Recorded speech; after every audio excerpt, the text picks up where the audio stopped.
Hello, hello, hello, and welcome to One World Sports Radio's coverage of the Rugby Championship.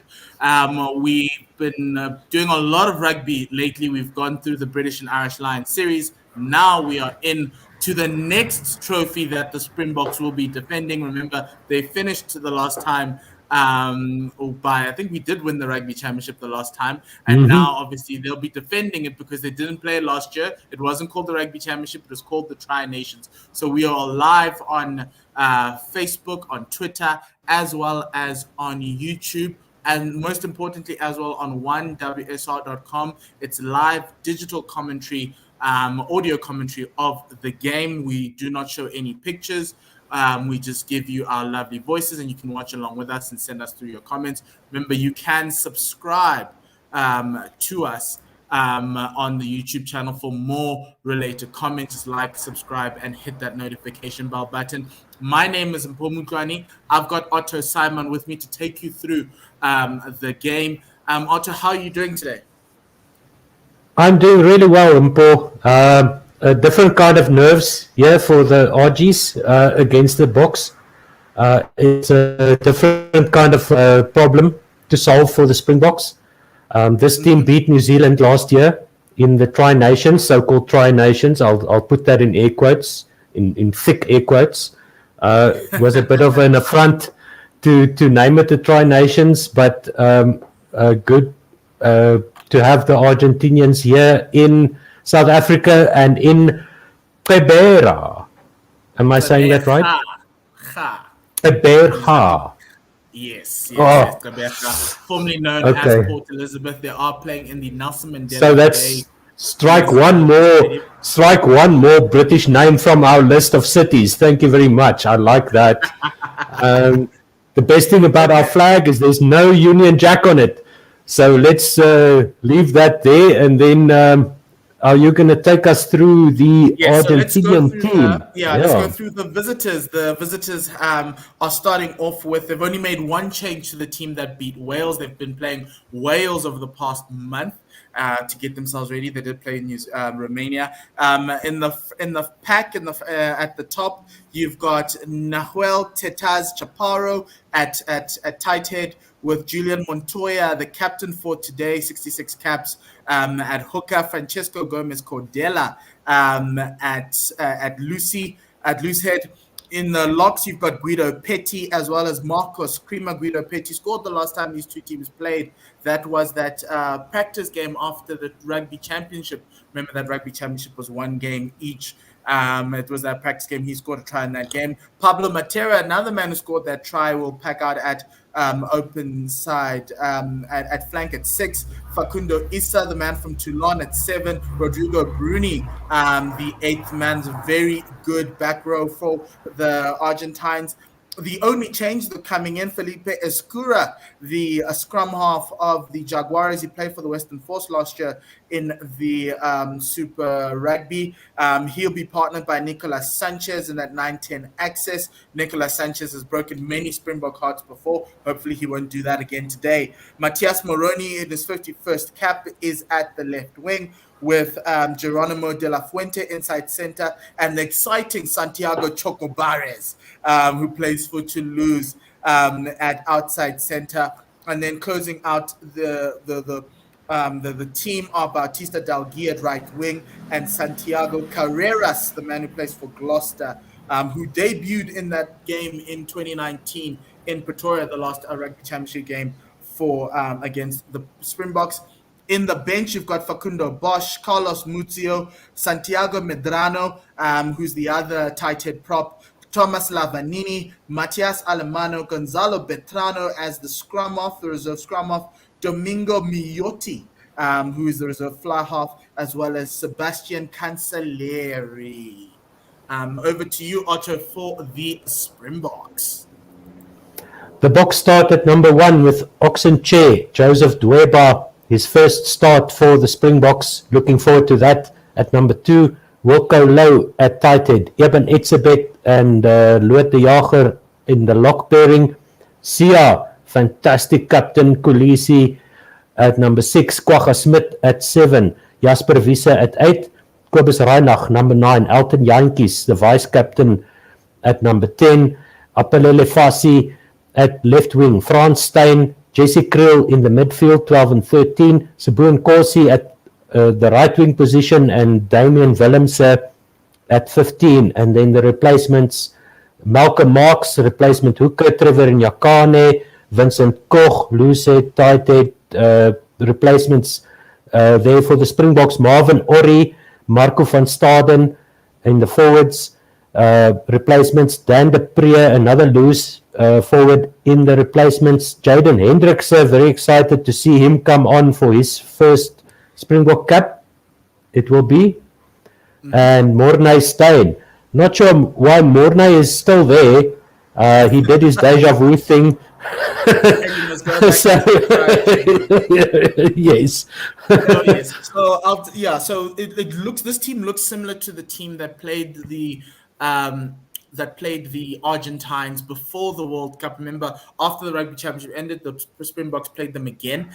Similar team with Elton and a lot of names of guys who were going to Japan but also needed some game time.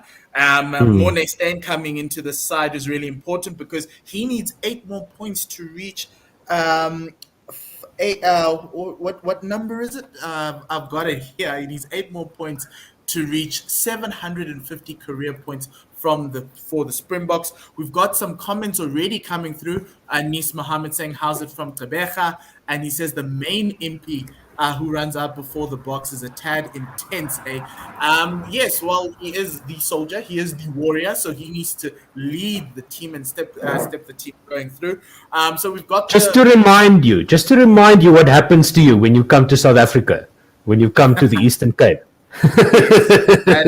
That is true. A couple of other milestones. Elton Jantjies is 1 penalty from his 50th in the Springbok colours, and Francois Steyn, if he scores 9 points today, he'll have reached 150 points for South Africa. The last time Jesse Kriel started a game was in 2019 at the World Cup, so he'll be happy to start a game. And so we've got some really, really awesome and exciting things.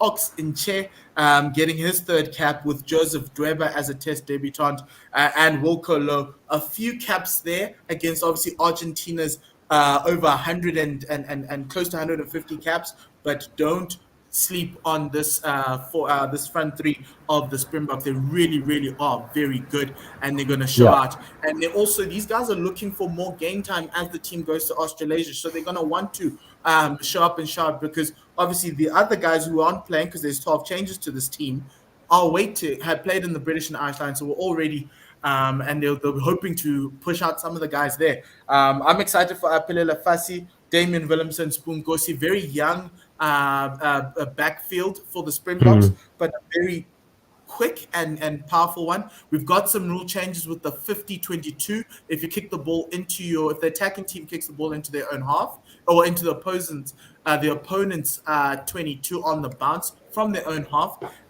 it becomes an attacking lineout. And I think these three, Apelele Fassi, Spoon Gossi, and Damian Willemse, have it in them to do it.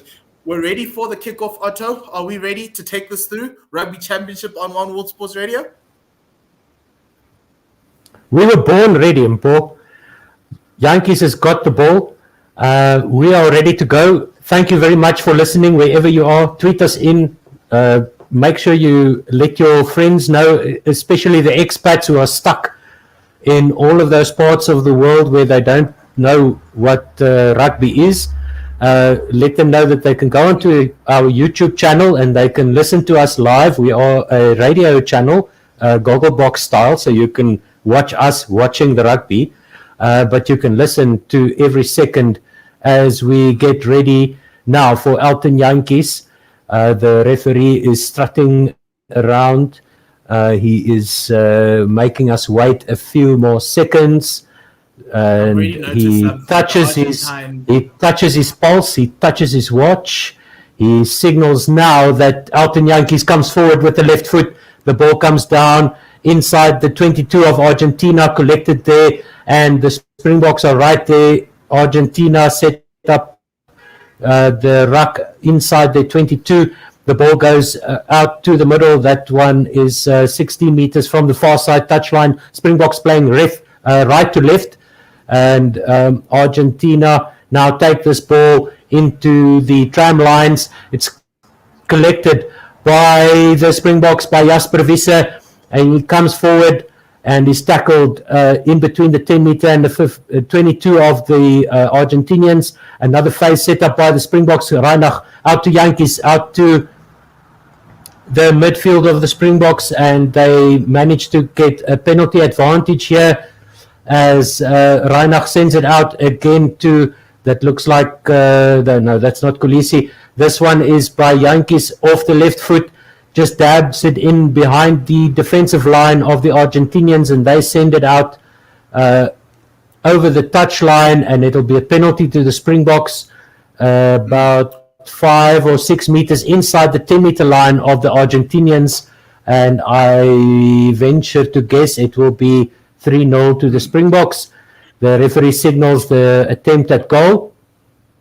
Yes, so Otto, that came straight through the Argentine box kick from Gqeberha. He didn't get it out or get it deep enough, and so it enabled the Springboks to come forward with some go-forward ball and take on the advantage line there. And Argentina were backtracking from that point on, and then the Springboks doing really, really well to getting this penalty. Obviously, the tackler wasn't rolling away, and now South Africa have the chance to get the 3 points. Yeah, very weak exit there by the Argentinian scrum half, Gqeberha. He sent that ball about 10 or 15 meters in front of him on the far side touchline, and Jantjies will line this kick up with the left foot, and this is about 20 meters from the middle of the field, and he sails it through the middle of the uprights. It's 3-0 to the Springboks, and 2.5 minutes gone in the first test of the Rugby Championship. The Springboks defending their title from 2019. And this Argentinian team with the legend, the legend, Nicolas Sanchez, will be kicking off. He does so now. Comes to the near side touchline, 15 meters in, collected by the Springboks, and a good barging run there by one of the forwards. It's about 20 meters in from the near side touchline. Gqeberha with the white headband, and Reinach sends this one, comes down 10 meters from the near side touchline on the halfway line. The Argentinians send it into the middle of the field, over the halfway line now, and once again, Gqeberha will send it into the midfield over the halfway line. They go once again, the Springboks competing for the ball on the ground. It looks like they managed to get the turnover, and yes, indeed they do. Gqeberha Smith is there to send the ball to the near side touchline, and Siya Kolisi sends it, look back a little bit forward to Sabu Nkosi there, but Siya Kolisi is there to mop it up. And he takes it now to the 10-meter line of the Argentinians just outside, and the penalty goes to Argentina for holding on the ground, a little bit isolated there as the Springboks improvise that attack. That's good signs from the Springboks. They're not playing boring rugby anymore, are they, Paul? It isn't boring rugby, but 2 good clean-outs from both sides. You know, the Springboks getting that clean out and turnover ball on the far side, and then bringing the ball over to this side, and then Julian Montoya, the captain, making sure that they come through. The man with the clean out was actually Jesse Kriel for this, or was Francois Steyn for the Springboks. Someone you wouldn't expect to do that in the midfield, but he's really, really good clean out from there with that turnover. But then Julian Montoya returning the favor, and now they have that line out just outside the Springbok 22. And it's stolen by the Springboks.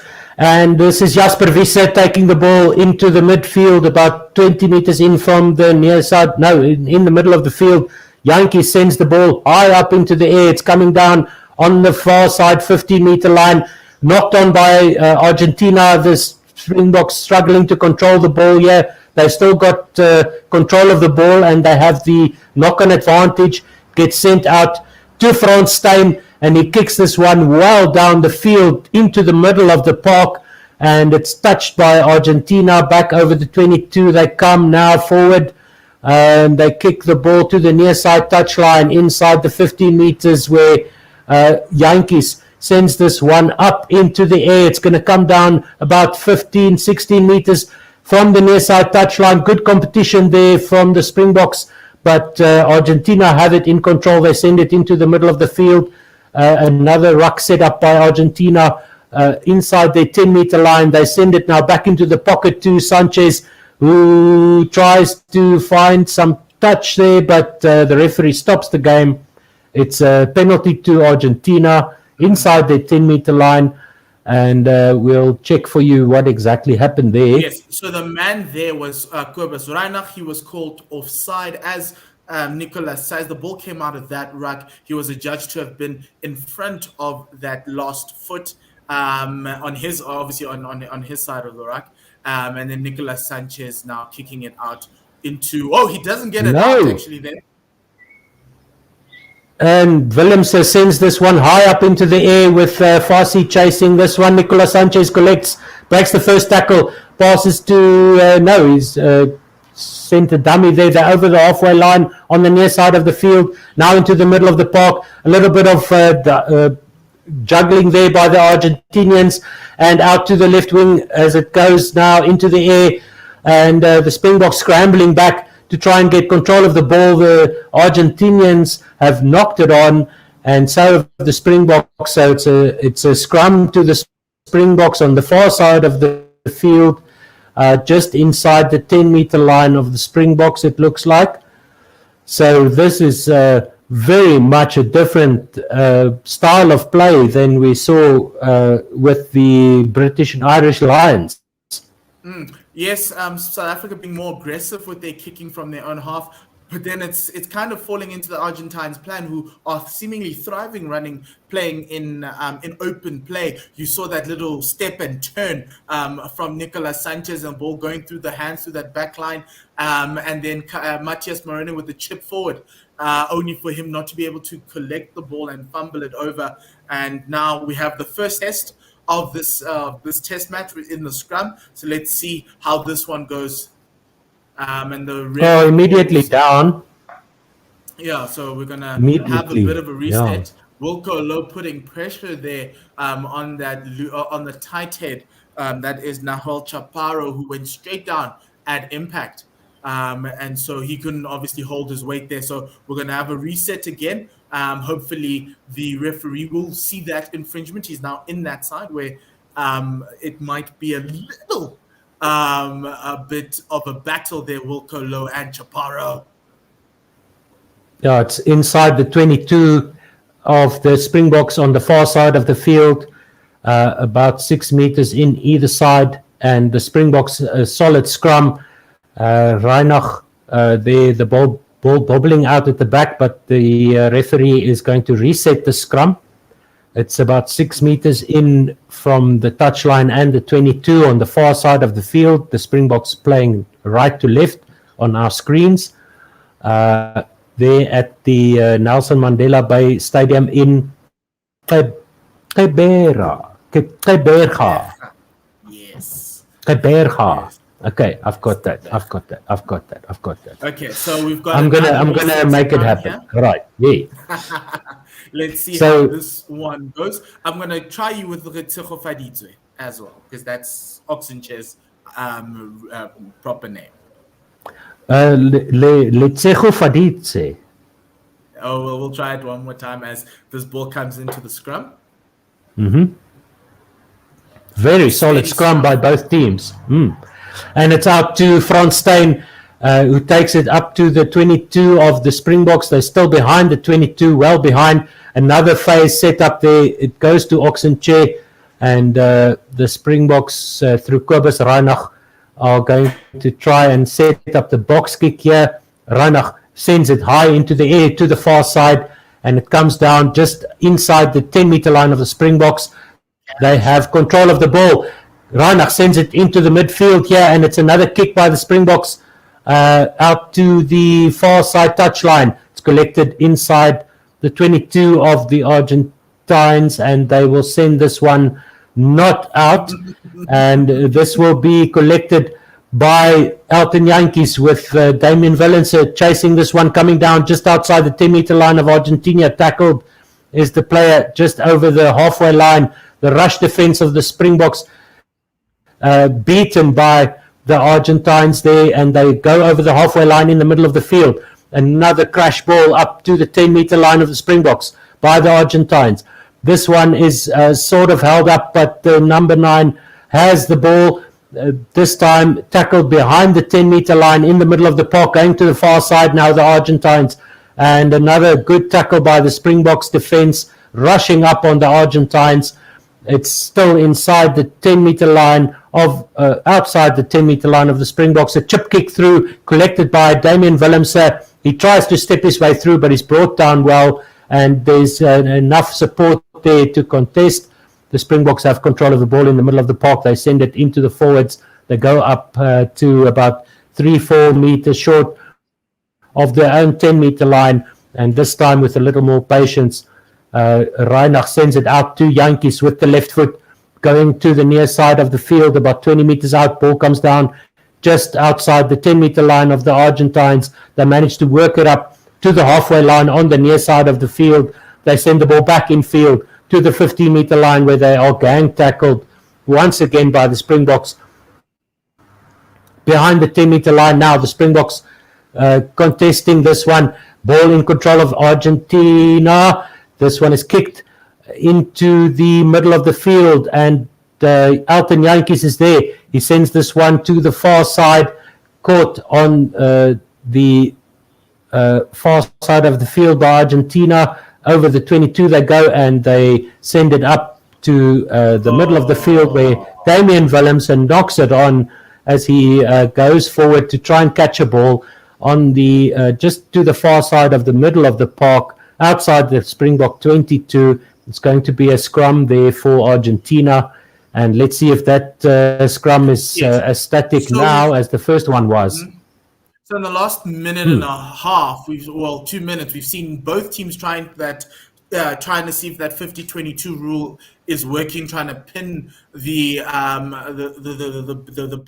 players in the backfield for each team into their 22s. It didn't work out that well, but Nicolas Sanchez with a masterclass of a low trajectory ball that Damien Willemse managing, just fumbling as it just coming close to the ground there to try and catch it, but obviously resulting in the knock-on. There is an injury stoppage in play. The head-to-head between these teams, South Africa and Argentina, played each other 30 times. South Africa winning 20 of those, drawing one of those games, losing 3 and drawing one of those games. South Africa scored 1,058 points and 125 tries to 594 points and 56 tries from Argentina.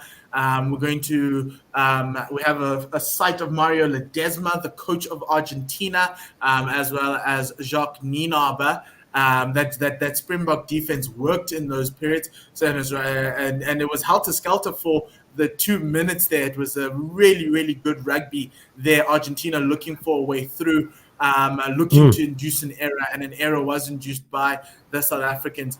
But South Africa really did try to defend really well, their lines quite well in getting through. Carreras is getting some medical treatment, and that brings in Cancellieri to the field. Sebastian Cancellieri, he'll be at fullback for the Argentines as this scrum is about to be set on the far side, about 15 meters from that far side touchline in the Springboks, just outside the Springbok 22. And it is in the Argentine scrum was getting pushed back, but they still get it out there. Escura with a nice little move there from Argentina, but they lose and leave the ball behind. Gqeberha picked it up. He's running for the corner. He's already into their 22. No one's going to stop him. And it's a try through the Springboks off an error of the Argentine team members. They try to do an inside out back around pass move there from the Argentine team, but it didn't work out as Cancellieri left the ball behind and Kobus Reinach leaving it, picking it up and then running essentially 70 meters 65 meters to get to the end. He ran to the corner. They could not stop him. There was an attempt from Rodrigo Bruni, but the man who plays for Montpellier, Gqeberha, showing that he's got some afterburners similar to his wingers as well as his fullback, and he scores a lovely try in the corner on the near side touchline for the Springboks.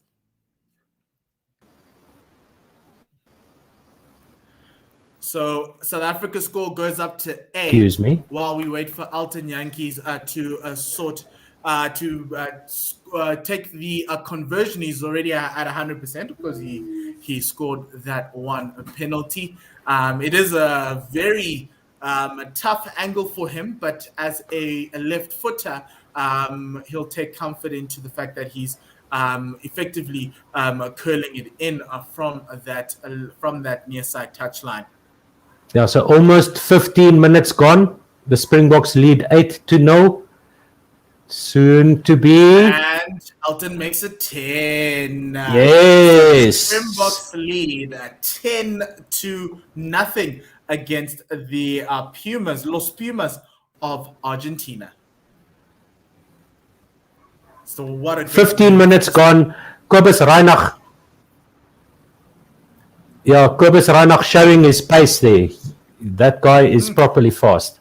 Sanchez kicking it off deep into the Springbok half. He finds Gqeberha, who kicks it up into the air. It finds Carreras, who's back onto the field. He runs straight into Gqeberha. Kwagga Smith couldn't get that ball. It's out from by Escura. He finds Chaparro there. Chaparro laying it down. Escura to Sanchez. Sanchez up in the air. They're in the middle of the field. It's in the Springbok half now. Damien Willemse picks this one up. Nice little step on the inside, trying to lay the ball down. There is a penalty against South Africa as Marcus Creamer doing an incredible job in the ruck. He held it.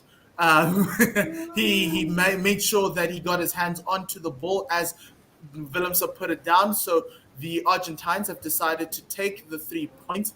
It is about 20 meters in from that far side touchline, about 10 meters outside the South African 22. So it shouldn't be too much of a hard kick for Nicolas Sanchez. Marcus Creamer with the job there of cleaning it out and getting his team on the board. On the board should Sanchez get it in. Yeah, it's something we saw from Argentina last year. They drew against Australia twice as Sanchez sends this one through the poles, and Argentina are on the board. 17 minutes just about gone. 10 to South Africa, 3 to Argentina. 2 draws against Australia. They beat New Zealand and then they got hammered by New Zealand. But this is a proper team that we're up against, very experienced. Alton with the kickoff going to the far side there into the 22. It's picked up by Guido Petty, and he lays it down. There's a ruck on that far side inside that 10-meter line. Inside the 10-meter line on the far side in the 22. It is a box kick from Escura. The first one wasn't great. The second one still finds the same man, Jasper Wiese, but this time he is tackled just inside the Argentine 10-meter line. It goes to Gqeberha as the first receiver. They get over the gain line, do the South Africans. Gqeberha slowing the ball down really nicely. He's going to try to chip it over. So let's see who it gets to. It's contested by Eben Etzebeth, who gets it and then gets rolling forward. Another great piece of rugby from the South Africans. Good catch there from Etzebeth. Alton with the cross kick from that prevailing ruck, and it finds Gqeberha in the corner for another try. What a great piece of rugby from the South Africans. And the score goes up to 15. Great vision from a fly half Alton Yankees, and great work on that near side touchline by that Sharks man in his second match. Apelele Fassi with his second international try. Apelele Fassi, always dangerous. You cannot keep him out of the game. Great contesting of the ball there in the air, winning the ball back after that box kick by Gqeberha, and then the Springboks spread it to the near side of the field, and Apelele Fassi just juggling the ball a little bit there and putting it down. scooped it up with his left hand. It bobbled out of his hands, and then he just got control of it as he went down into the goal area of Argentina. And it is 15 points to 3 with the kick to come. The left-footed Elton Jantjies on the near side touchline is going to try and add the extra 2. But Elton Jantjies, that cross kick is something that he started.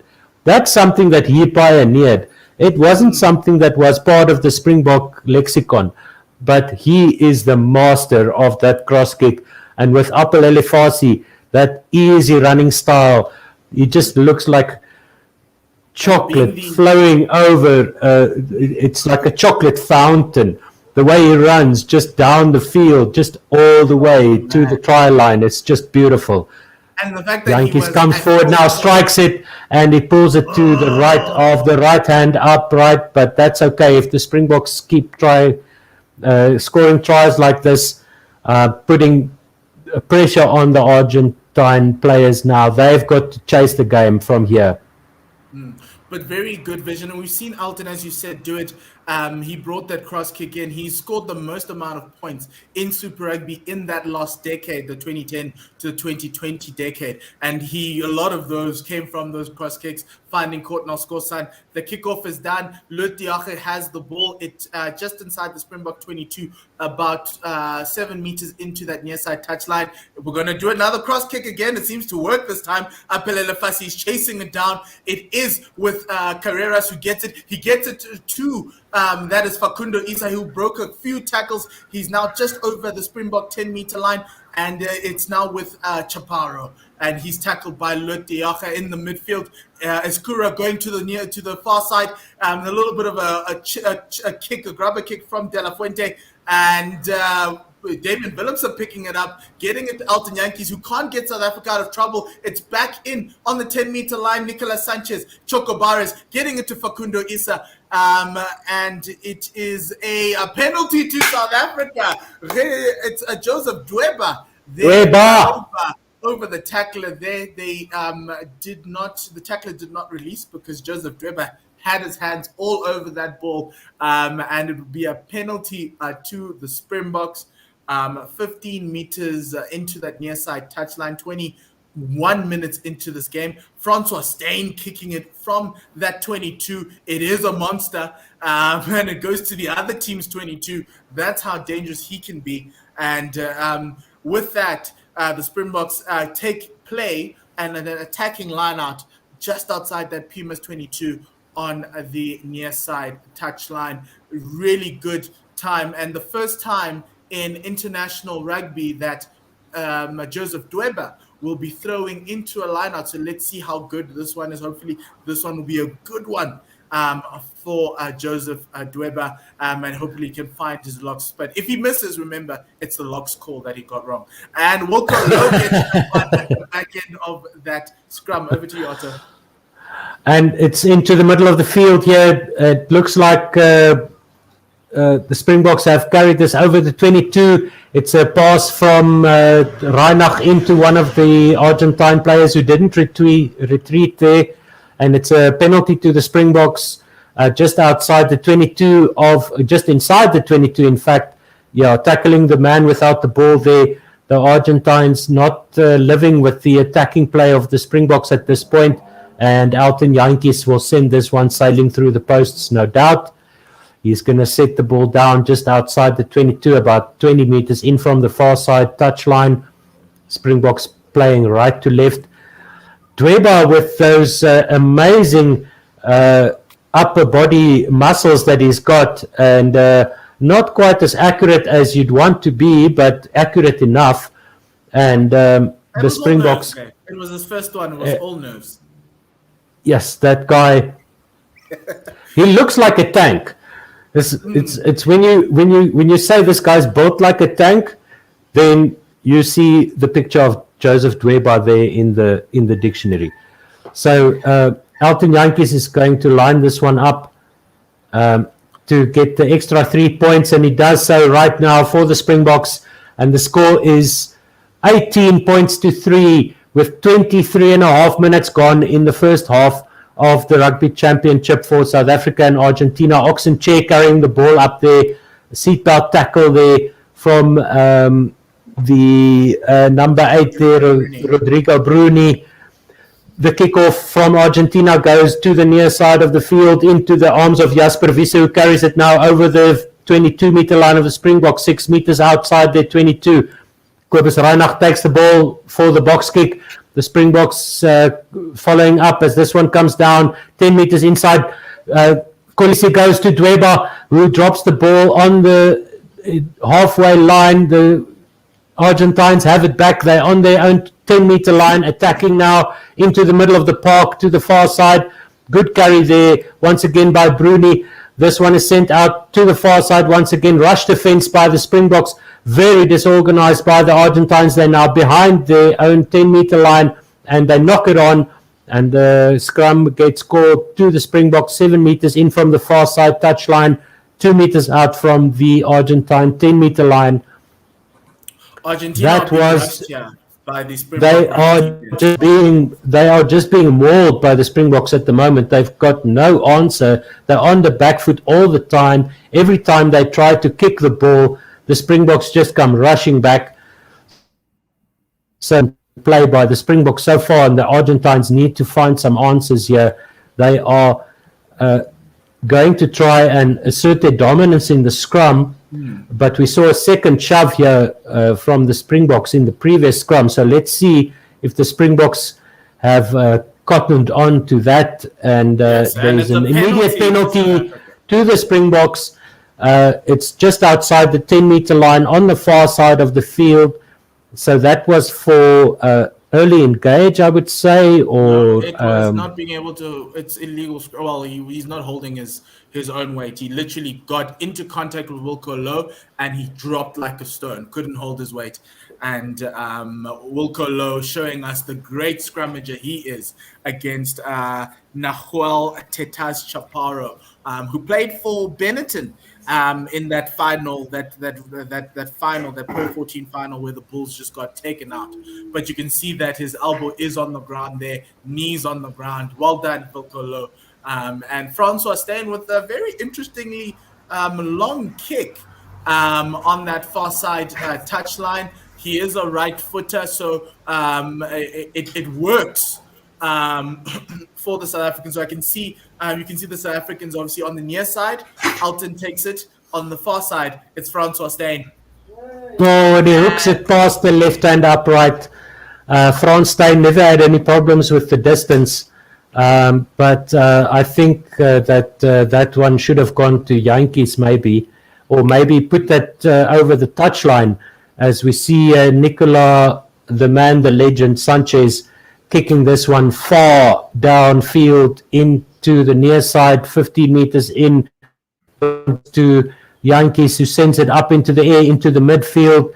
There is a contested kick there, but the 15 of Argentina comes forward. They try and pass quickly behind their backs as Apelele Fasi puts pressure on, but it's a penalty kick to Argentina in the middle of the field as Damian Willemse rushed up there and just made contact in the air with the receiver. Yes, so just a mistimed there by Damian Willemse, but absolute dominance by the Boks. It was a mistimed jump as well, well gone, because the catch had already been taken and he clattered into the receiver there, and Nicolas Sanchez kicking it out just inside that South African 22 on the near side touchline. Yeah, Damian Willemse, he just got himself in an awkward position. He couldn't pull out of it, and Argentina put it in long past the back of the line out, where the Springboks seem to have control of this in the middle of the park, just inside their own half. Gqeberha sends the ball up, but it's charged down. He recollects, and it goes to Wilco Louw. He's now trying to mop this up inside the half of the South Africans. It's a penalty to South Africa inside their own half, and this is where Frans Steyn can send it through the poles. As the loose head prop there for Argentina, Teta Chaparro, found himself on the wrong side of that ruck. Frans Steyn sends it high into the air, sailing through the Eastern Cape air. And this one is going to be a line out to South Africa somewhere around the 5-meter line of the Argentines, excuse me. It's about 10 meters away. 10 meters away from the Argentine line. And there is 11 minutes to play now. Joseph Gqeberha gets the signal from Oxenchair. The Springboks form the line out now. Gqeberha sends this one into the line out now, and it's collected by Loot de Jager, and the maul is set. 6-7 meters out now. The Argentines trying to barge through. They've got the ball loose and spurting out the back, and it was swimming around the side by Argentina. The referee gives a penalty to the Springboks, 8 meters out from the Argentine line, and Yankees will send this one over the touchline for another reset of this line out. And then after this play, the guilty party there was Marcus Creamer coming in through the side. Wilco Lowe was just he just came through and he bustled through from the side, not going through the gate. After this play, Mpo, the call will be yours. And so the Springboks set it once again. Gqeberha has found his accuracy, and it goes past the line out, kicked away by Argentina down the middle of the field out to the 22 of the Springboks, where it's collected by Apelele Fasi. He sends it off the left foot down back to the 22 of Argentina, where it's collected and slipped by the Argentine fullback. Apelele Fasi is there. They've got the under pressure now. They send it into the midfield behind the 22. They set up another phase here, trying to get Escuro some space to breathe. He does find that now. He's going to send the box kick up high. It's going to come down just inside the half of Argentina, and Damian Willemse dances around a few defenders. He's got support now. Kobus Reinach looks like he knocked that ball on. No, he knocked it back. Gqeberha takes it up. It's very much in-your-face defense by Argentina. Goes out to Yankees now off the left foot to the far side of the field. And who's there? Who's going to collect it? Nobody does. Argentina get this, and they are brought down 15 meters from the far side touchline outside the 22 now. They break a few tackles, and this is Escuro, it looks like, going through the defense of the Springboks, sends the kick down the field 10 meters, 5 meters from the Springbok line, and it is kicked out on the far side of the field by Damian Willemse. So great counter-attack there by Argentina, really scrappy by the Springboks there. That wasn't a good piece of play at all. It wasn't, but the Springboks managing to allow their defense managing to keep them into the game. Had their defense not been this good, they would have found themselves in a lot of trouble, because the way Argentina are playing in the open play, they're willing to play in open play, and they're doing it quite well. And obviously Nicolas Sanchez can put you under pressure, and he's done that a couple of times. We've got the line out there on the far side. Julian Montoya, the captain of Argentina, 10 meters away from the Springbok 22.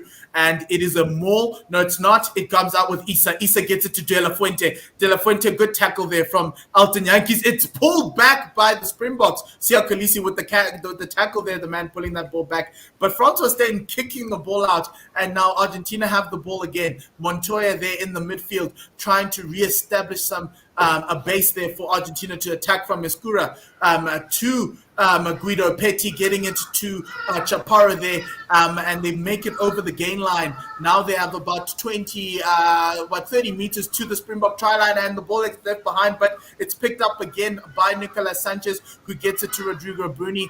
Still not over the gain line yet, and they get it to Chocobares, who gets it to number 14 there, Bautista Dalgi. He is tackled down just outside the Springbok at 10 meters. This is the sixth phase of this game, of this play now. Escura Sanchez. Gqeberha gets through the tackle and he gets 5 meters. And it is back with Escura Sanchez with a forward pass there. But Matias Moroni with a little kick forward.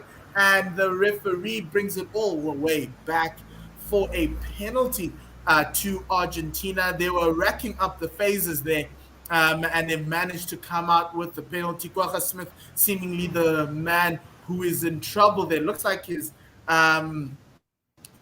was caught offside there as he was trying. Oh, he came through the side of that ruck. And so the referee penalizing him, and that penalty is just in front of the poles, about 25 meters away from that from the goal line. Yeah, Richie McCaw style entry there from Gqeberha Smith, and these days that's not acceptable. There's 5.5 minutes to go now in the first half. 18 points to the Springboks, 3 points to the Pumas of Argentina. And they will have the penalty kick by Nicolas Sanchez. He's taking a moment there, setting up the came ball. Through a bit of a tough tackle. I think he's the referee's trying to find the point of infringement. So he effectively moved 10 meters inside. So he was on that left hand upright. And they've moved him literally dead center because our referee from Ireland today has now decided that, that's the proper place. Sanchez has taken a breather. He's going to kick that, and he will slot it in. So it's 6 points to Argentina. They are chasing the Springboks now, 18-6. 5 minutes to go in the first half. Nicolas Sanchez keeping his team in the game. South Africa with a few errors that Jacques Nienaber will want to clear out at halftime before they bring on the bomb squad.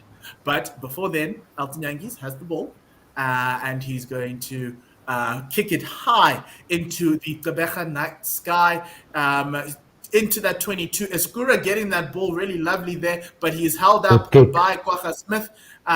There goes the ruck. It comes out Moroni into that. Looks like it is Marcus Creamer who's taking over. Nobody is watching him, and he thought he wasn't tackled, and he. Oh wow! Okay, a little bit of handbags there. He's but calling. It was second movement. He was called for second movement. And the referee had deemed him to have been tackled because he got onto the ground. He was tackled, and then he was let go. And when he was let go, he decided to crawl his way through. But the referee, really good call there from him. 18-6, about 3.5 minutes left. Elton Jantjies is telling the ref that he is going to kick for poles. Yeah, you can't leopard crawl even if you're a puma in a raccoon match. So he was brought to ground there. He should have gotten up onto his feet. You're allowed to get up onto your feet, but he just kept on crawling there on the ground without getting back to his feet. So that's why the penalty was there for the Pumas. He wasn't held in the tackle, but Elton Jantjies hopefully can get some extra 3 points here. This is the third penalty Marcus Creamer has cost his team today. And so I think Ledesma and Michael Checker will have to have a stern word with him, as he's a senior player. He's obviously played 35 matches for the Pumas. And it's just schoolboy errors that are creeping into the game, and South Africa taking full advantage. Elton Jantjies getting ready to kick that one in on that just outside that left-hand upright on the far side of the field, and it goes in straight through. South Africa get their 3 points, and the score now goes up to 21-6 with 2 minutes remaining in this first half in Gqeberha, Nelson Mandela Bay Stadium.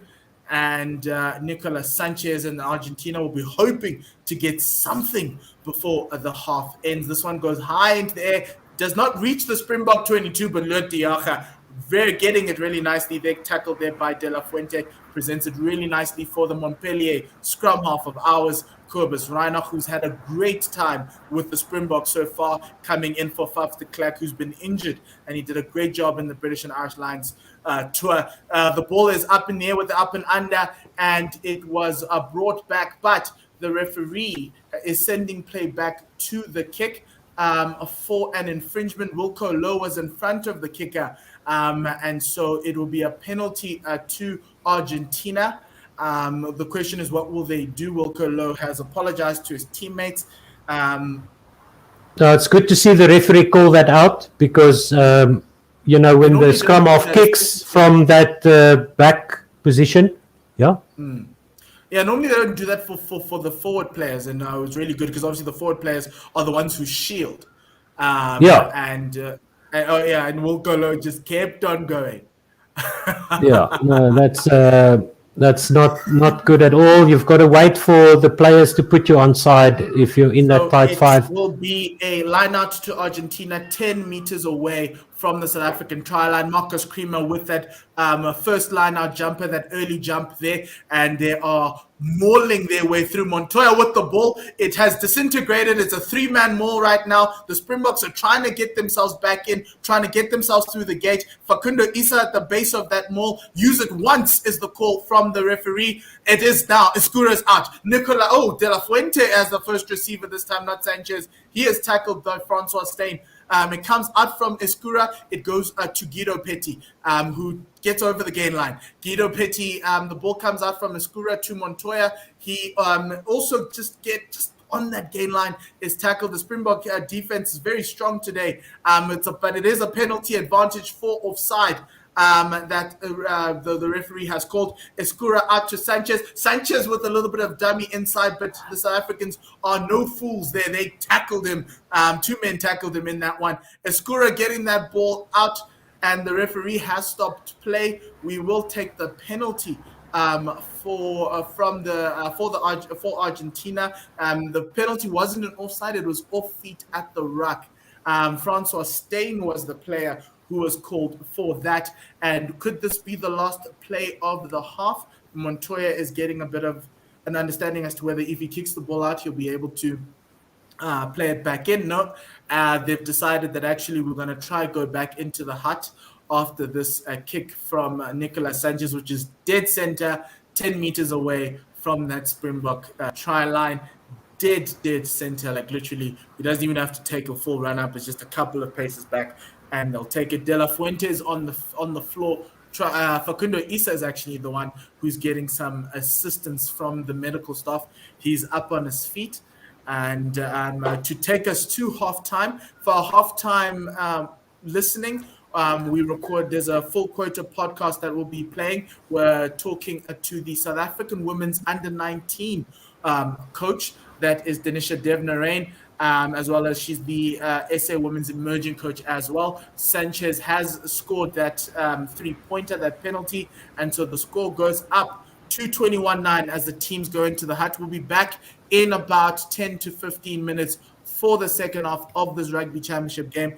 In the meantime, enjoy the Full Quota podcast, which is part of the One World Sports Radio platform. It is a platform that does sports commentary as well as podcasts.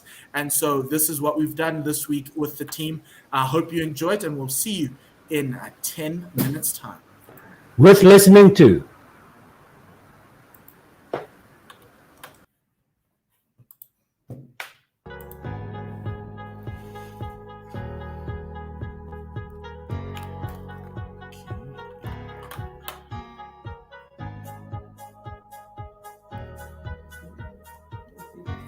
Okay, after.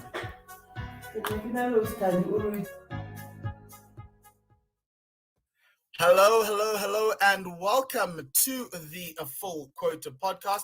My name is Mpumutlani, and I've got Tim alongside with me on One World Sports Radio. Remember, whenever you're on and you're watching us and you like our content, please do subscribe to the channel. We've got British and no, that's gone actually. It's South Africa versus Argentina Rugby Championship this Saturday.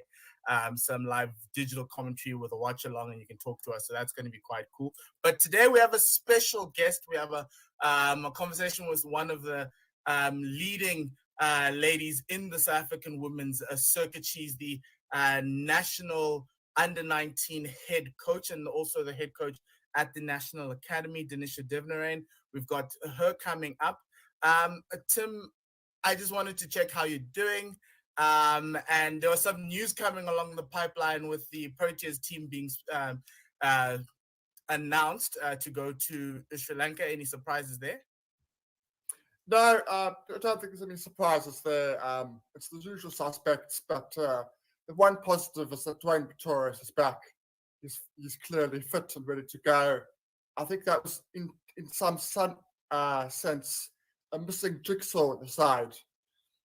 So it's good to see him back. Yes, and we're going to talk a lot about that back on our normal Tuesday slot of the Full Quota podcast.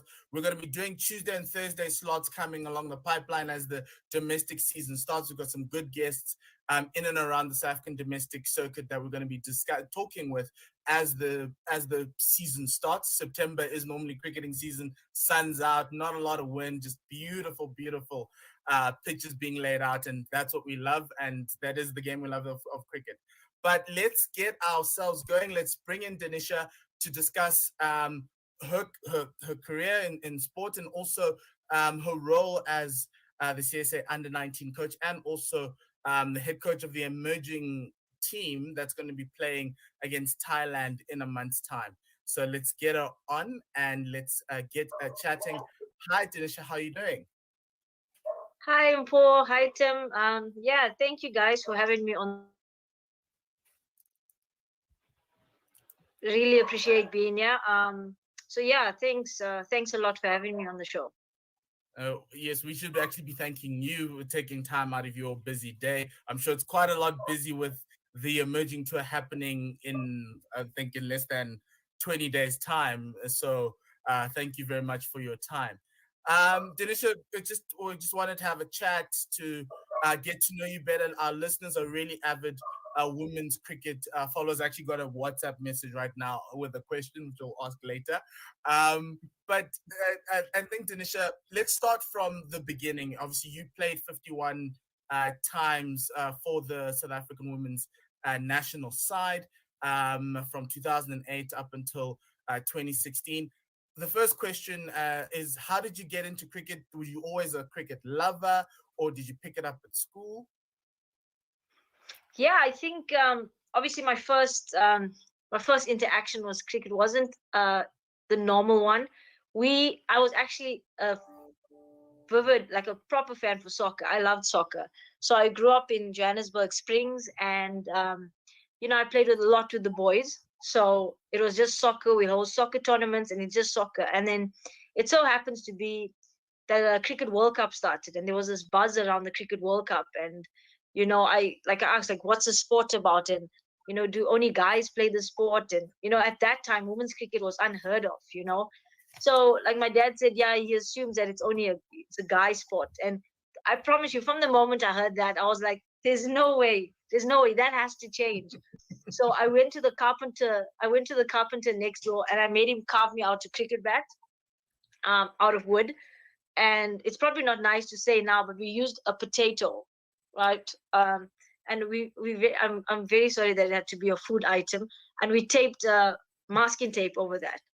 And that's how we initially started. And then obviously it evolved to a normal cricket bat. And then I think fun then. So at first I just wanted a bat. We drew chalk lines on the wall. So everyone told me that I got bowled. I said, I don't see the bails out. It's actually quite funny. But so I just wanted a bat. I thought bowling was a lot of work and fielding was even worse. I don't want to chase after the balls. But yeah, so I was like a spoiled brat amongst all the boys. But yeah, and then that's where I suppose where the love of the game started. And then, I found myself thinking more about cricket than soccer. And I just fell in love with the intricacies of the game, the challenges that came with it. Like, it wasn't just Like for me, soccer was like, we've got to score, get the ball, pass it, move forward, let's get it. We weren't even thinking tactics. But my brain just exploded with cricket. I was like, why? Like different, how do I get the ball here? How do I get the ball there? But it was more in a batting perspective. I wasn't really much thinking about the bowling, which is quite ironic because when I made my national debut, I got selected as the opening bowler. So It's very funny because obviously when you speak about the potato, I'm like, I should have used the potato. We were trying to find many ways to create a cricket ball out of the masking, the whole masking tape thing.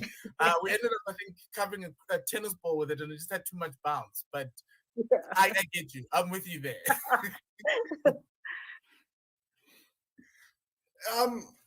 In terms of your transition, we will go back to your coaching just now, but you talk about the intricacies of the game.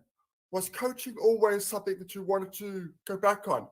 Because you've been coaching now at various levels for quite a long time. So was that something that always in the back of your mind to do the coaching? Tim, to be honest, it wasn't. I didn't think I'll follow a career path in coaching, if I'm being really honest with myself. What I did do well, or what I did enjoy at the time when I played for the national squad, a few of us, if we had extra time, we'll get together in the nets and so we'll get around the nets and we'll just throw balls. And I offered my advice at the time. I just saw it as advice, but the feedback that I got from the players was something I really enjoyed, because something that's really important to me in my life and in my coaching is being in a position to grow other people. That's like, it's a fundamental key for me. So I wanted to grow people, and when I got this feedback, I was like, maybe it's something I can do on the side. So I actually went the studying route.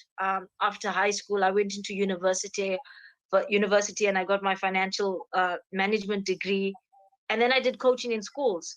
And then it was just like a pastime. Even then, it didn't click. It's not coaching, not a career path. I've got to make something of my life. Let's go into finance. You're good with numbers. Let's do that. And then we got to 2014, and KZN offered me the KZN women's job.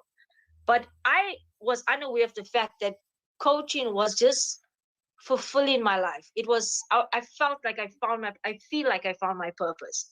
And I don't think every human can live a full life and say that they found their purpose in life. And I'm so grateful for that opportunity. In 2015, I'd got my level 3 certificate done. And from there, it was no turning back. But I'm also I love the books. So in 2015, I also started my HRM, Human Resource Management degree, which I qualified. But I don't find myself ever being in an office unless I'm retired and I need something to do with my life, but it'll be in a cricket space office, not at a bank, not at a firm. So yeah, if I had to give you maybe a specific time, maybe around 2015, and that was still like, I think there was like about 8 years of coaching before that, but 2015, when I realized I was that only female in that class of, I think it was 30 males, and Charles Langerveld was on there, the ex Protea analyst was on there, and I'm like, wow, you are destined for something, and you don't have to figure it out now, but just keep on doing what you're doing, because it was fulfilling my life. It was enriching my life. And now, yeah, I'm here today, and maybe in the next 3 or 4 years, we'll be having a different conversation. Oh, yes, we're going to love that one. We're going to love that conversation. And we're really excited for you. You speak a lot of passion, and you speak so passionately about the game of cricket. How, coming through up until the professional level, how was it? Did you have to join a club? Did you have to try and navigate? Because I think a lot of the girls out there are finding different ways of getting into the game. But how was your journey up until actually the Proteas? Yeah, quite an interesting one. But I think I was one of those players that actually fulfilled right through the CSA pipeline. So when we moved to Durban, I started playing Baker's. Well, at that time it was Baker's mini cricket. At first, I went to play because we get a nice bucket of cookies. That was nice. But then, obviously, I would play with the girls, and everyone be like, wow, look at this girl, like she's really good. And at that time, you're so young, you just love the game, you just want to play. And then obviously from there, my dad put me in a women's cricket club. I think I was still 9 at the time, and it was a woman, like I'm playing against women. And you at first very nervous, but I think after my first season, I think I topped the bowling rankings. And then my dad said, no, I think you got to start playing with the boys now. So up until under 11 cricket to under 17 cricket, my club cricket, I played with boys.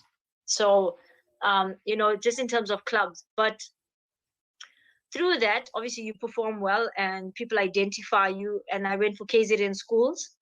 And from grade 8 to grade 12, I represented KZN under 19 schools team. I made the SA under 19 squad in my final year. And then I got selected actually in grade 10. So in grade 10, I got selected for the KZN women's team, and still then you're still a youngster. And then, by the age of 18, 19, performed really well in the season, got invited to a national camp. And at the age of 19, they said, you know what, you cracked the nod and you take in the first ball in your debut match. But it's been quite a journey, but I've been one of those that actually followed through the system, which was, it's actually nice to know that you started the Bakers and now you've played for your country and now you in a position to serve your country. Do you think that you played for the Proteas, gone through the system, worked yourself all the way up, that as a coach you have a what's the word? It's helped you, shall we say? The fact that you've played for the national side, you've played with a lot of the players that are now in the Proteas side. Do you think that's helped you, having played the game at the highest level in terms of as a coach? Yeah, look, Tim, I think that really helps me a lot as well because I've been exposed to that structure. So I understand the challenges at each level, which is really good. Now that you're at a high performance level, you can sort of address gaps where I feel that if we address those gaps, that we'll have maybe a mass participation at a younger level. Because one of the big things that I found out working through those structures and even coaching at that structure, so I coached right from the bottom to where I am now. So I coached mini cricket, primary school, senior, women's teams and that sort of feel. And what I've realized is our transition, say like from under 13,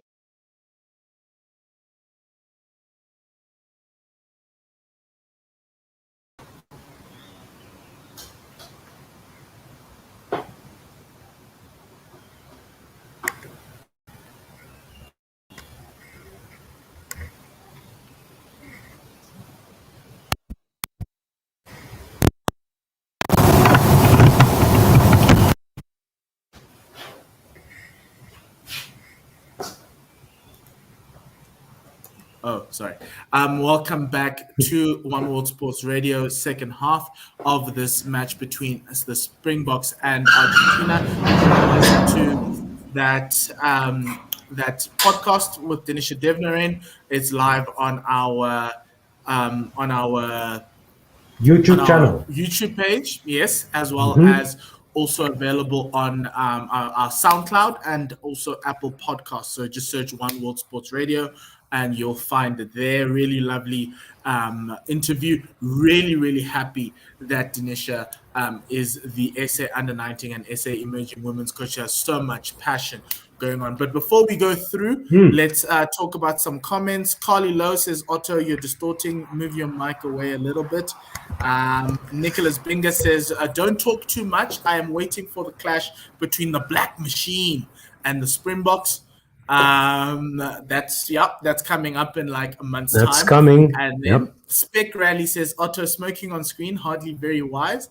And then Dylan Lobsha says, ahoy. And then myself and Devalt is the last comment before we kick off the second half. They should leave the impy out, not necessary for them, and using the cutthroat, very bad. All Blacks were banned from doing so in their haka. You're talking about that thumb across the throat move that they used to do. Yeah, so Nicolas Sanchez is ready for you, Otto. Take us away. Yes. Here we go. With the right foot, it goes to the far side of the field. Argentina playing right to left now. And this one is knocked back into the hands of Argentina. They go across the 10-meter line of the Springboks in the middle of the field. They bring it to the near side of the field.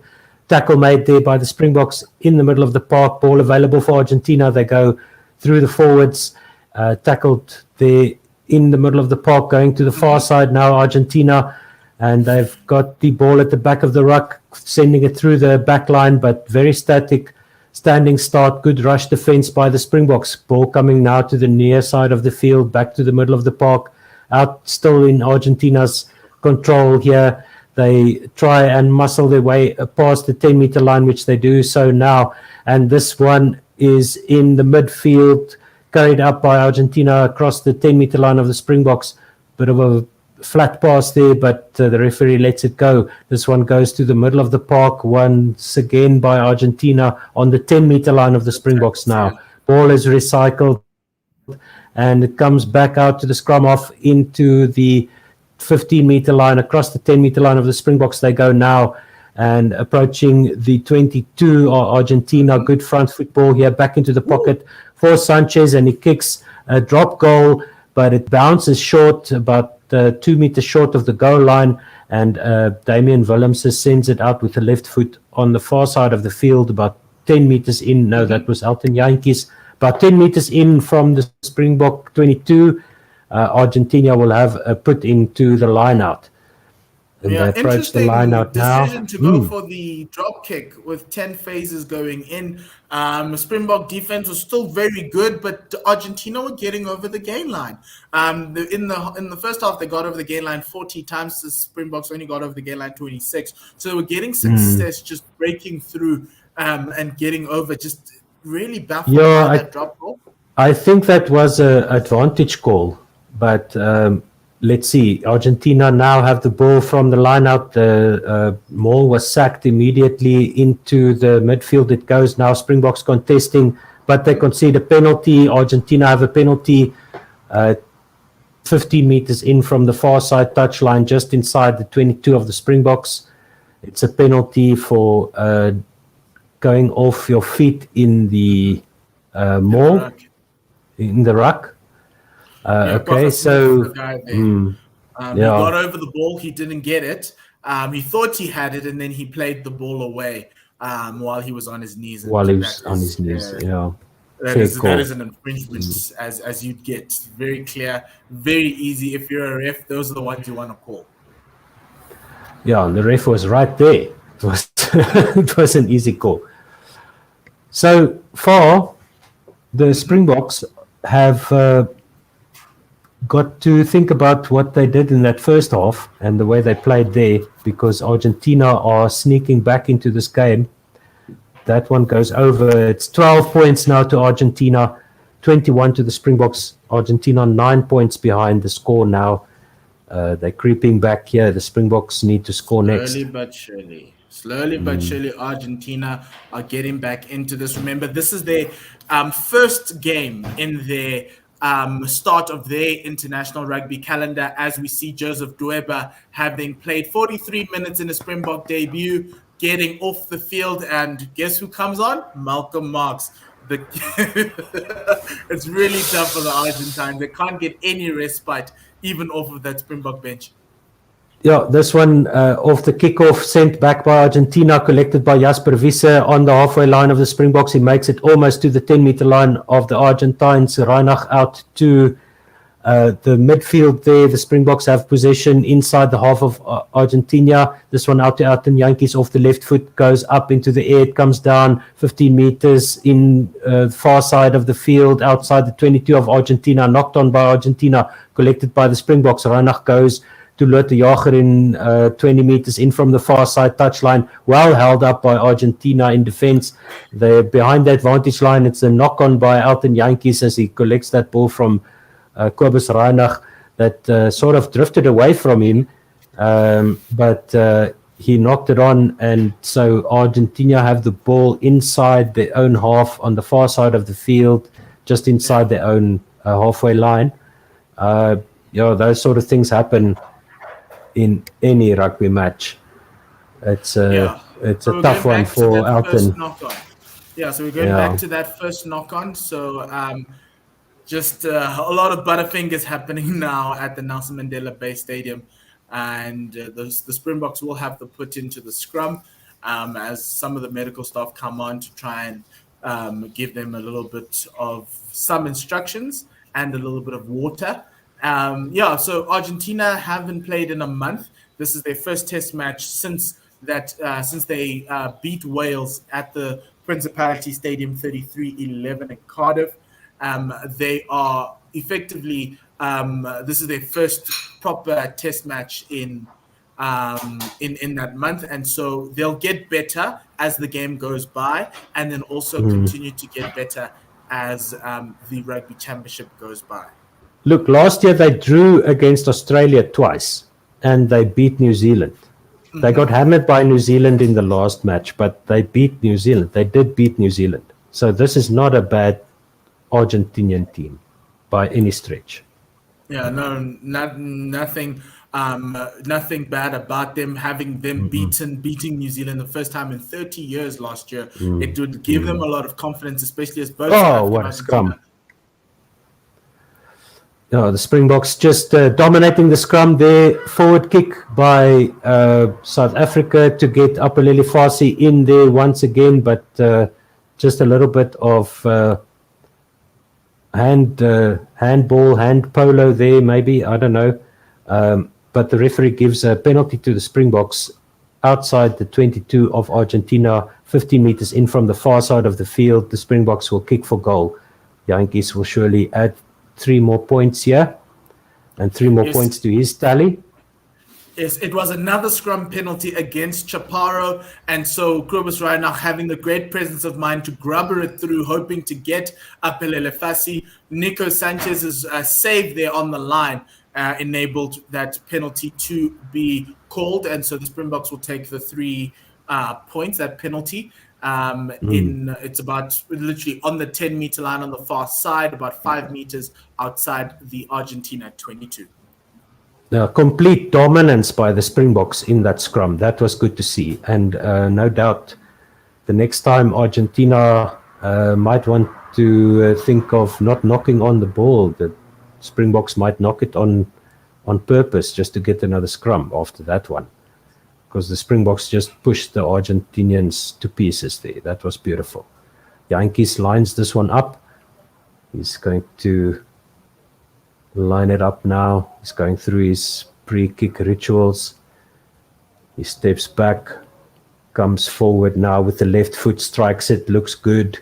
And it's 3 points to South Africa, 24 points to 12. There are 33 minutes to go, 32 minutes to go. Beautiful kick by Yankees. Just very confident, going through his routine, struck it nicely on the dot, right on the end of the ball.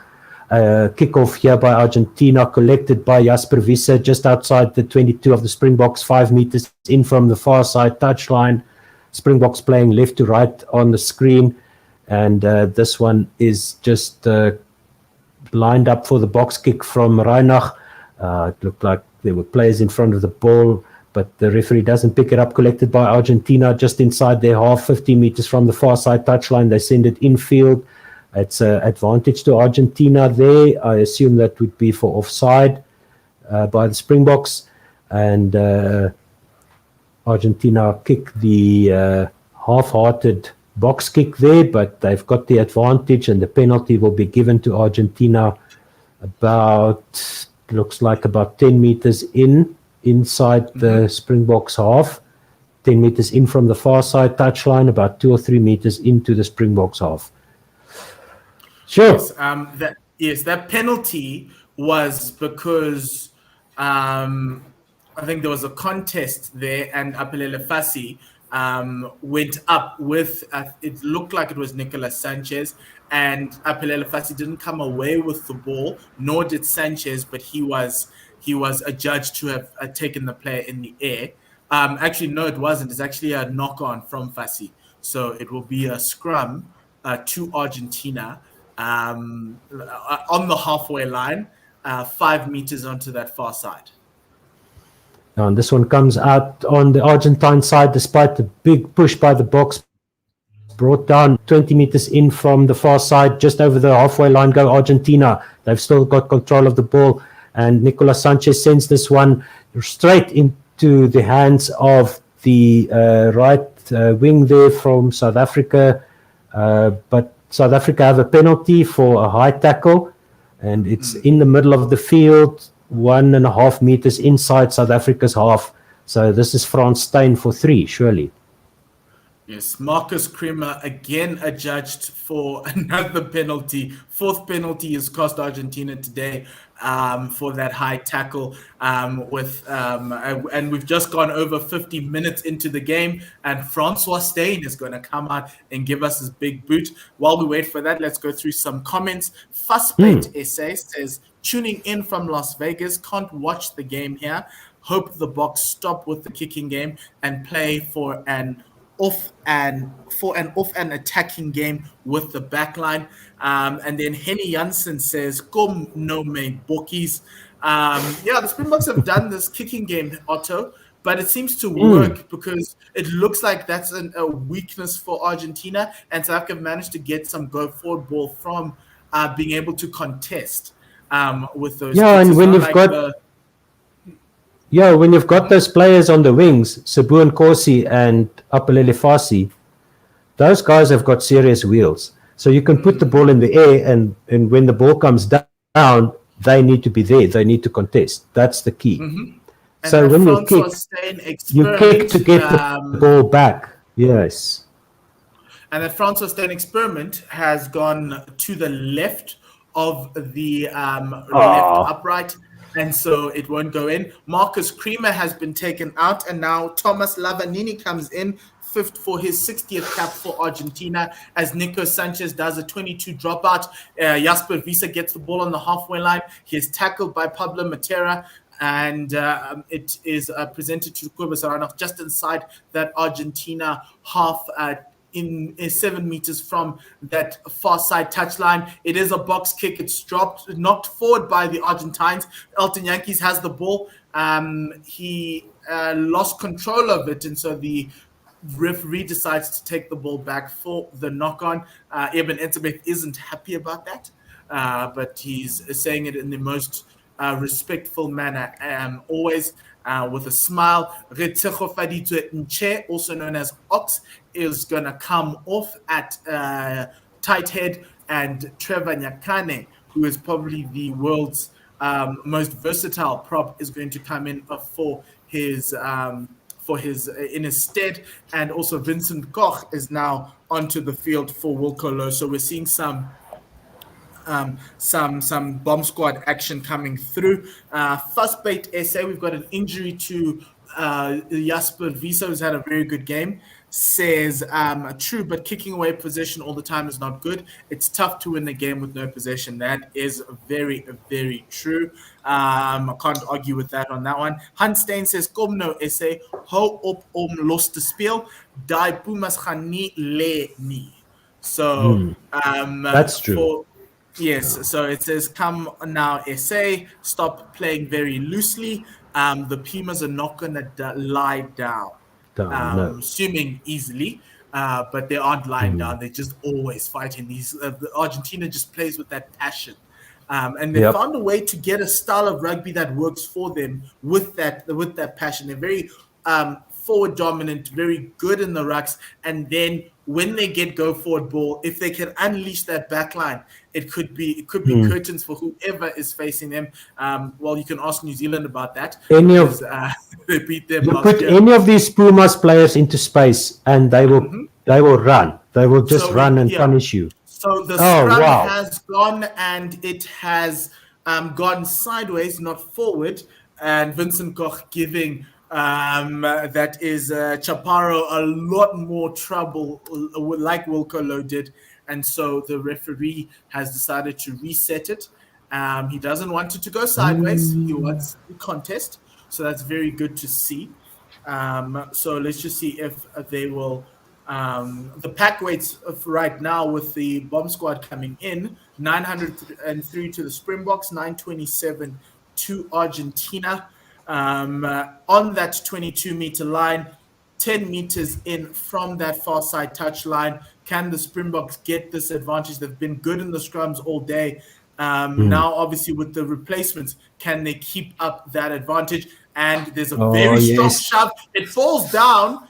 The referee says play on. It should have been a Springbok penalty in my eyes, but Francois Steyn as the first receiver from that Gqeberha pass in the midfield. Gqeberha goes blindside, and he finds he found Gqeberha Smith, who found Eben Etzebeth, and there's an obstruction called.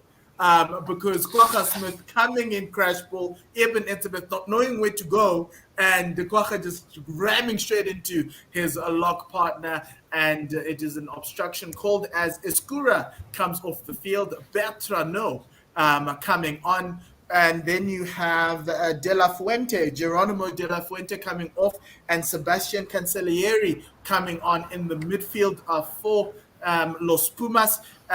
We've also got Siako Lisi, the captain, coming off, and Marco van Staden. Where the Bulls people at? Marco van Staden is onto the field wearing the number 20 jumper. Lots of changes, but Siako Lisi with another shift there that he's put together for his team.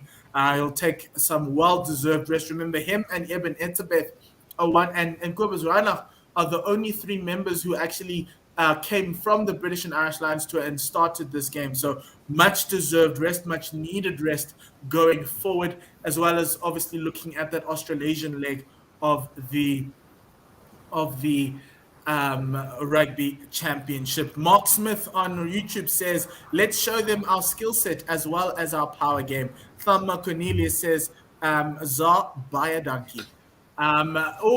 Early shove called in a short arm penalty. Trevor Nyakane, the guilty party there. South Africa lose that advantage. The players, so Sanchez kicked the ball down the field, and it's picked up by Damian Willemse, who kicks it in the air, doesn't go further, but it induced another knock on. And so it's just very scrappy rugby right now from both teams.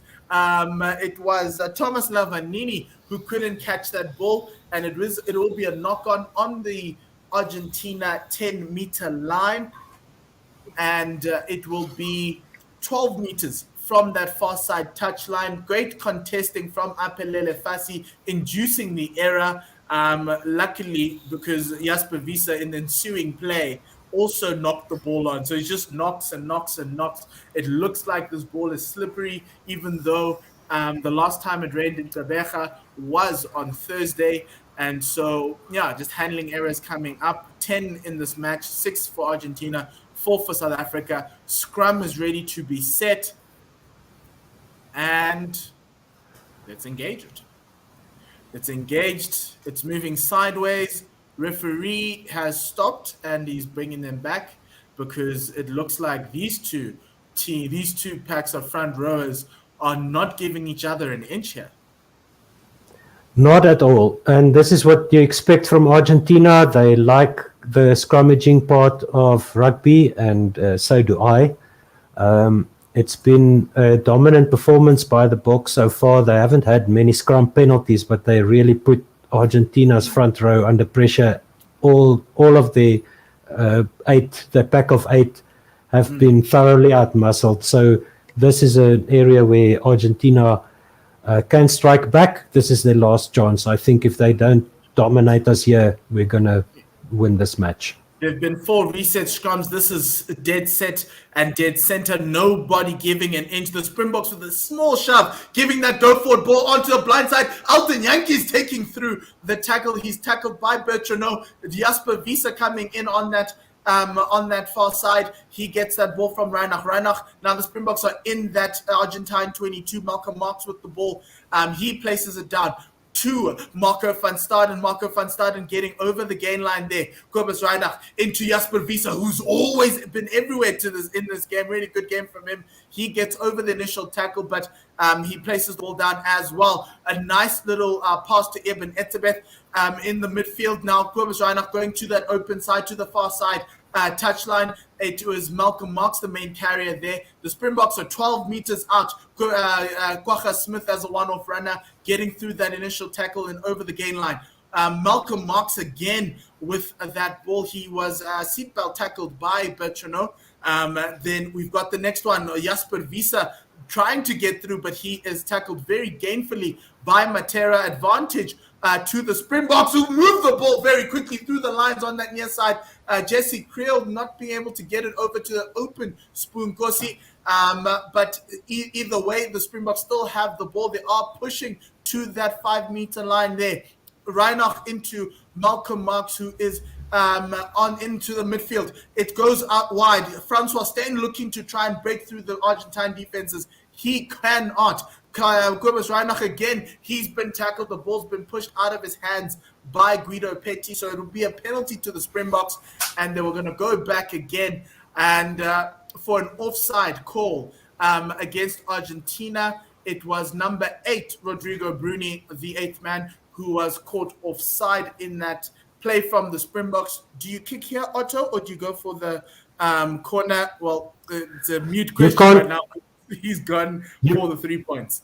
You can't tackle a penalty kick, Mpo. You can't tackle a penalty kick. So you go for the points. When you're playing against this this kind of team, you can kick them out of the game, or you can try and score more tries. So the Springboks will always try and just kick them out of the game. That's the easiest part. The Argentines have been good in their discipline, better than usual. I thought that this was always their weak point, and when they started sorting out their discipline, that's how they beat the All Blacks last year. So this is a tough team to play against, and they're not going to stop. This is another 22 minutes to go. Springboks 27, Argentina 12.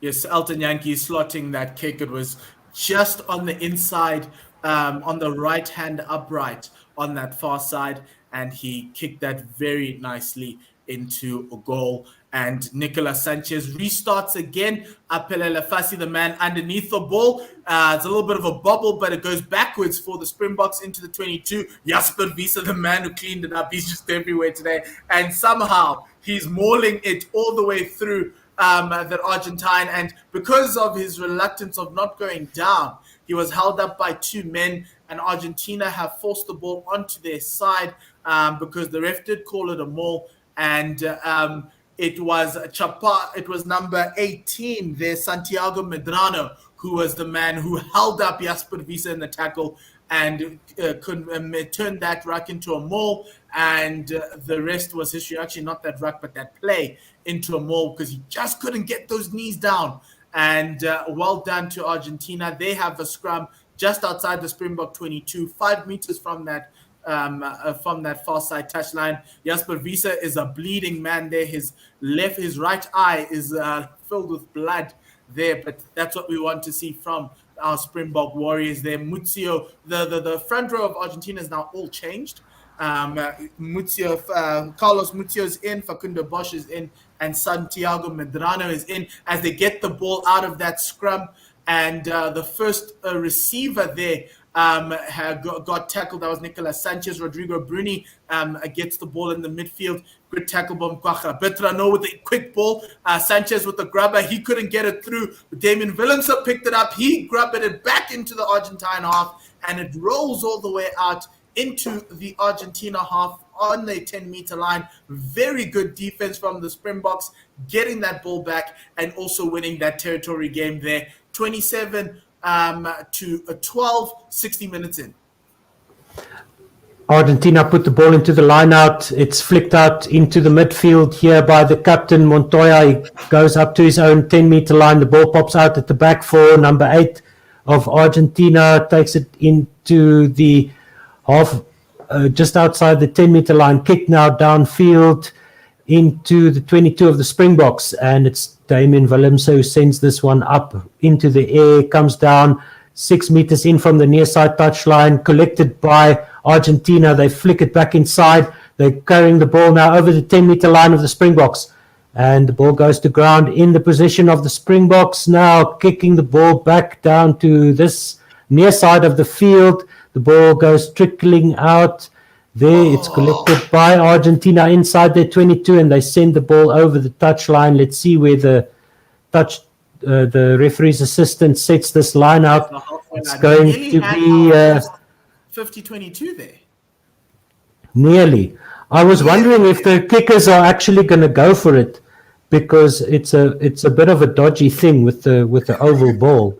You know, to have it bounce and then go out. You could easily kick it touch and goal or over the dead ball line.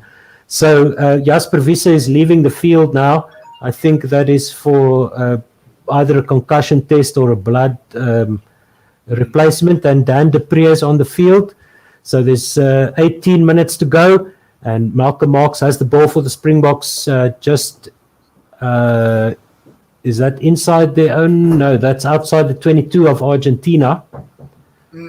So it was a good... Inside the Springbok half. Just inside the Springbok half. Okay, yes, here we go. Okay, so Malcolm Marx puts it in now, collected by Lothar Jager, and Springbok set the maul.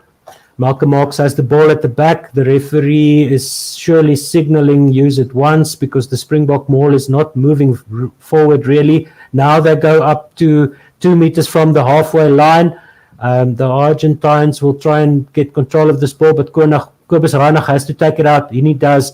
Kicks it high into the air to the near side touchline, comes down 5 meters out from Argentina's 22, and it's a good recovery there by Argentina, but they are penalized by the referee for holding onto the ball on the ground, as the Springboks were there in numbers to contest that ball on the ground. So great work there by all the that was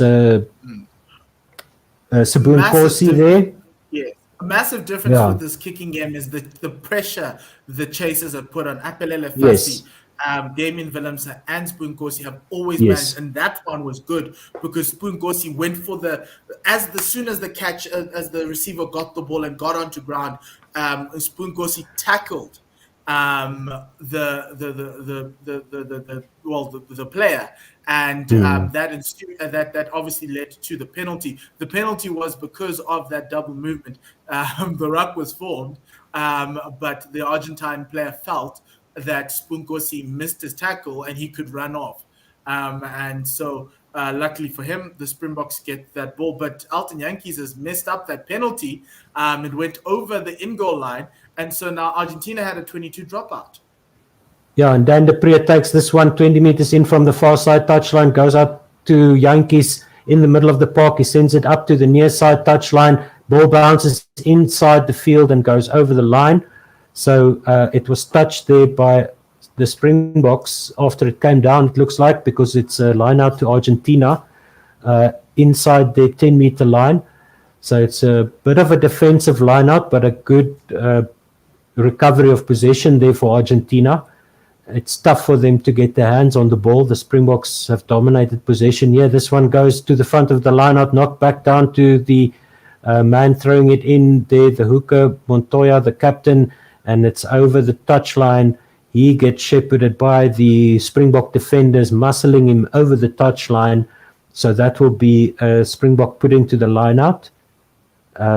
We'll just check what the referee says here. Yes, indeed. It's Malcolm Marx with his hands on the ball, standing on the near side touchline, just outside the 10-meter line of Argentina. And he's going to be putting the ball into this line out for the Springboks.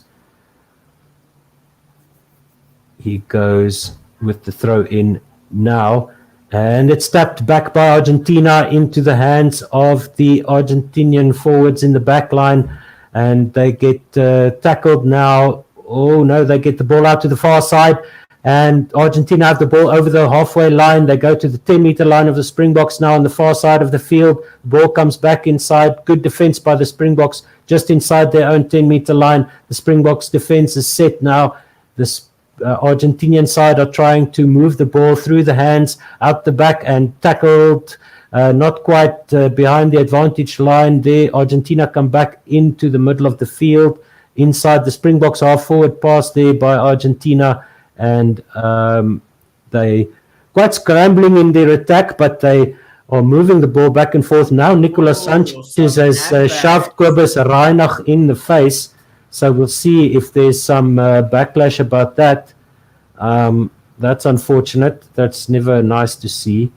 Nicolas Gqeberha Sanchez Reinach wasn't is... happy about something, probably a late tackle coming in from Gqeberha Reinach.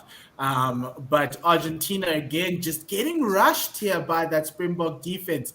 And inducing a lot more errors as Nicolas Sanchez comes off the field for a substitution. Well timed. Good call by the coach, yeah.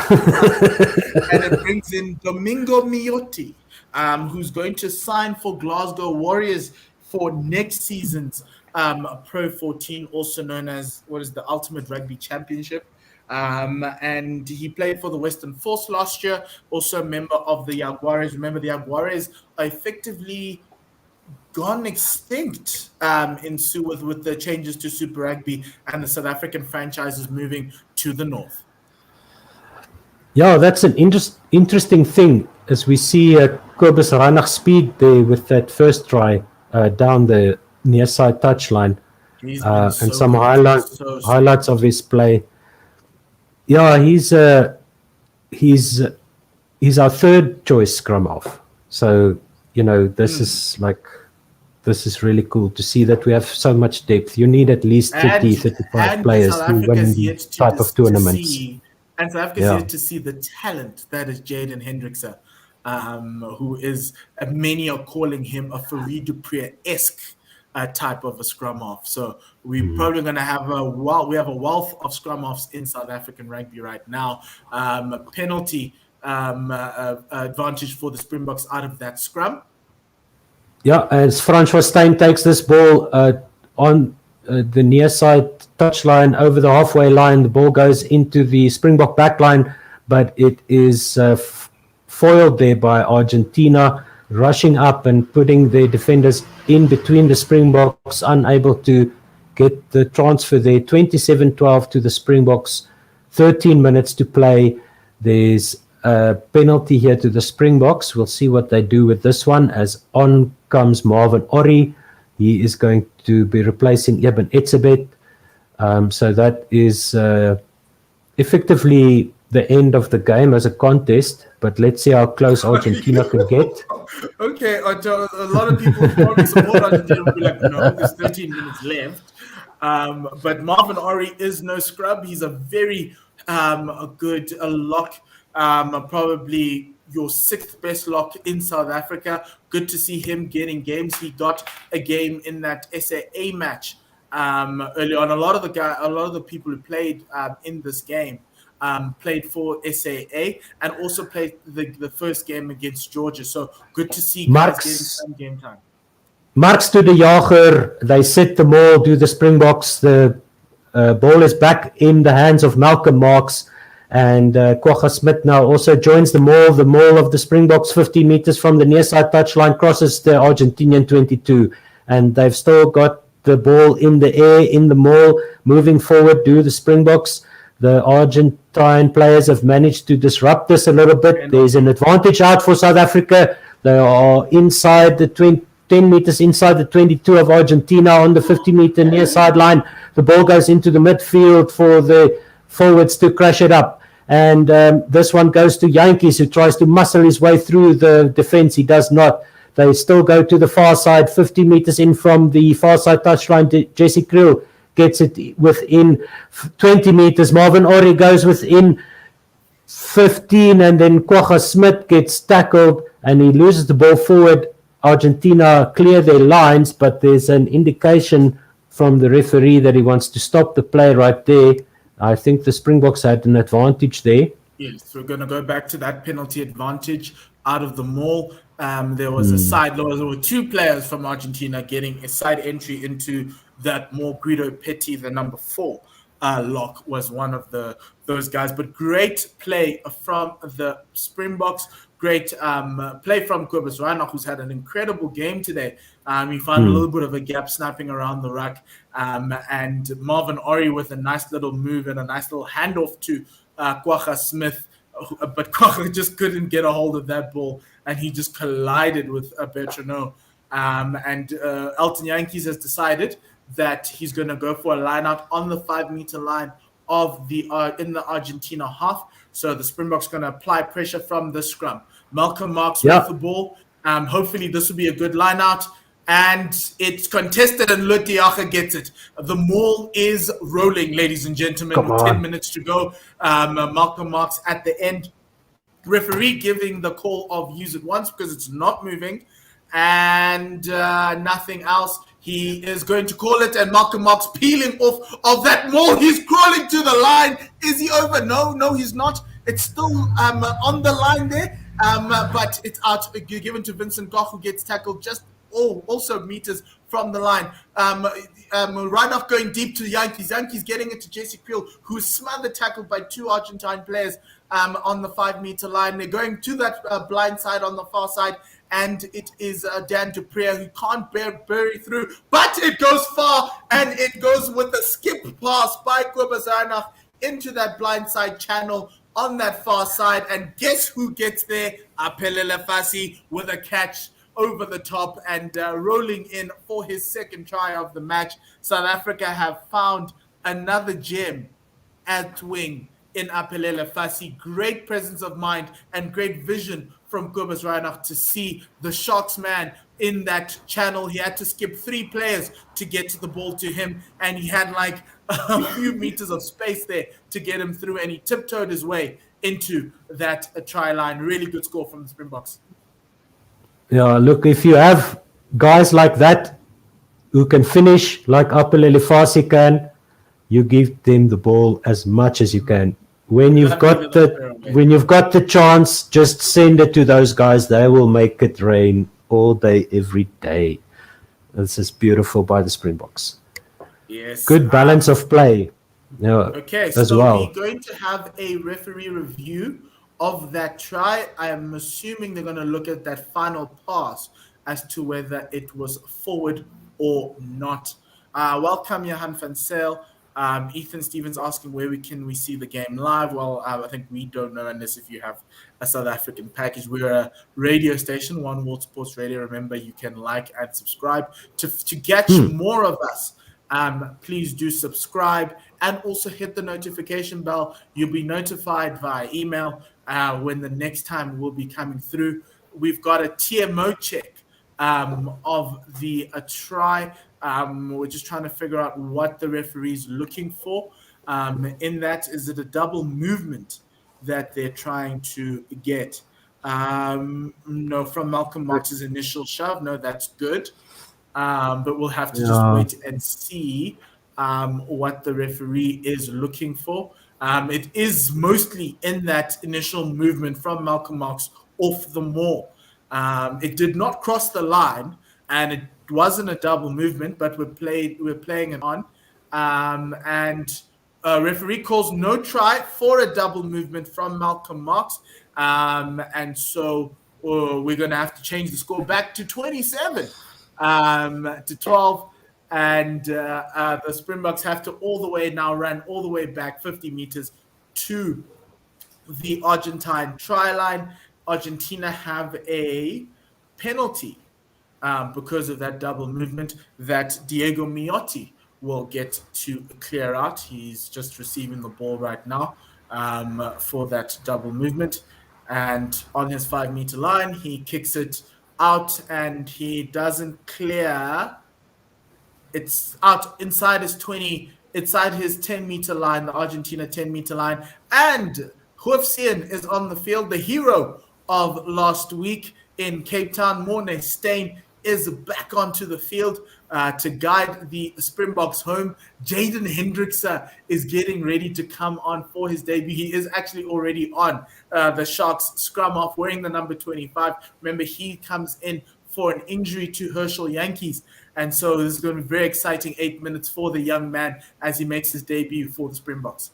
Argentina got it through the line out. The ball's now coming in. They're trying to contest with the ball in the inside channel here on the near side touchline, but it doesn't work out. It goes out by Bertrano out to Medrano there, who gets the ruck and gets the ball going through. In the midfield, Gqeberha is tackled by the Springboks. quick ball from the Argentines. They're going blindside this time. It's gone through the hands there, and it is held up. Bautista Gqeberha is held up there on that 10-meter line.